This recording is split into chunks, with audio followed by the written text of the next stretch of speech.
Well, yes, but I wonder if I know what it is. I just wondered if it was nerves that create the I wind. don't think so. No. It's just a decision to let it go, you know. Oh, yeah. It's a Because- liberating Oh, experience. yeah. How are you? Because people have been mindful that you've not had the best of health sort of lately. You okay? Well, I had a heart procedure done. I had a cow's aortic valve inserted through 2 holes in my groin. There are already 2, but another 2. And they took it out inside and they just sorted it. And so now I've got an extra valve. And so it's all good. And that was a year ago and I've survived. So much so that you're going to go to Edinburgh and do a show on stage, which is demanding in itself. It's scary, and I'm a bit nervous about it because I haven't been on stage for about 4 or 5 years. But I thought, while I'm still alive and while I love connecting with an audience, let me do it. But I wanted to come back just for one more time to do the thing I love most, which is, they know me now, which is as a loudmouth talking personality talking about sex and everything else.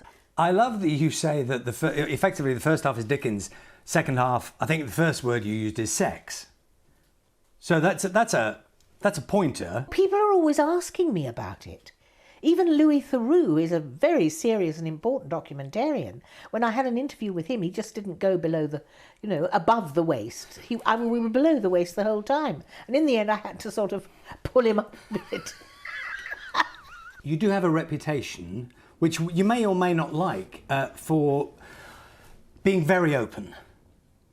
And sometimes, using language that, like on BBC Breakfast, we wouldn't normally use. I've always been naughty, and I've always used naughty words. Even when I was at school, as soon as I knew a naughty word, I used it, because it made people laugh, because it got a reaction. I didn't know that it was commercial until I went on chat shows. And when I went on chat shows and started being asked questions about my personal life, I just let it all hang out. And most actors prefer not, but I don't care how I'm known. I just want to be known. Does that mean you have no filter? My filter's got bigger holes.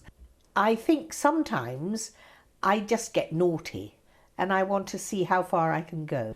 Do you think in some ways that has got in the way of your acting career, the thing you hold most dear?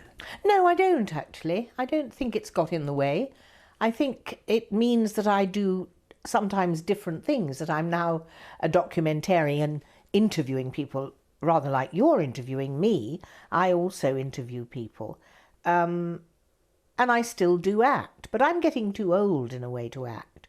I'm not, I don't move as well. I'm restricted in my mobility because of spinal stenosis. I don't think it's affected my acting. I'm a very good actress, actually, and I'm quite a good... I'm told that when you're at Cambridge, because you went to Cambridge, that you smoked a pipe. Is that true? Pipe. That is true. I smoked a pipe for about 3 weeks. I smoked a pipe because I wanted to be noticed. And in that 3 weeks, I was noticed, and I really hated it. I hated the pipe. I hated the smoke. I hated the taste. It made me feel sick, and I thought, in the end, this is silly. You can be noticed without smoking a pipe. Miriam, you are close friends with Esther Rantzen. She has terminal cancer at the moment, and she is involved in assisted dying campaign, something which you too feel very strongly about. I support her. I would be the same, yes. If I found that I had a terminal illness that was going to make me undignified, I would want out, and I would want to be able to do it, or to ask someone to do it for me. Do you think that will happen in your time? I can be funny, but life is a serious business, not just a serious business. And you're right. It's something that we all have to face. What are we going to do when we're dying, when we can't move, if we're locked up, that terrible thing that happens when you can't speak, what's going to happen to us? That is scary. And yes, I would hope that assisted dying would be law as soon as possible. I feel like we've been on a kind of a roller coaster of But that's life. of nonsense and serious stuff. But I love that, because we can say knickers in a minute and then we'll all have a laugh. You know, that's what life is. It's been a delight meeting you. Thank you so much. Thank you very much.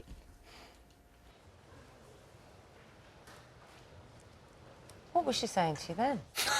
Do you know, I wish I could remember. It Was it something naughty? I don't know. No, we didn't. I don't think we dipped the sound there because she suddenly... What she said herself, and she did... she has got this reputation for using, like, fruity, I think is the word she uses, but she does have a filter. And, you know, in the course of that conversation, which was probably 15, 20 minutes long, I think there are only a couple of times when she said anything that was, you know, questionable. So she absolutely does, and she's very, very charming company. And I dare say her show in Edinburgh will be a romp, because it's Dickens' first half and then anything goes in the second half. Margolyes and Dickens, the best.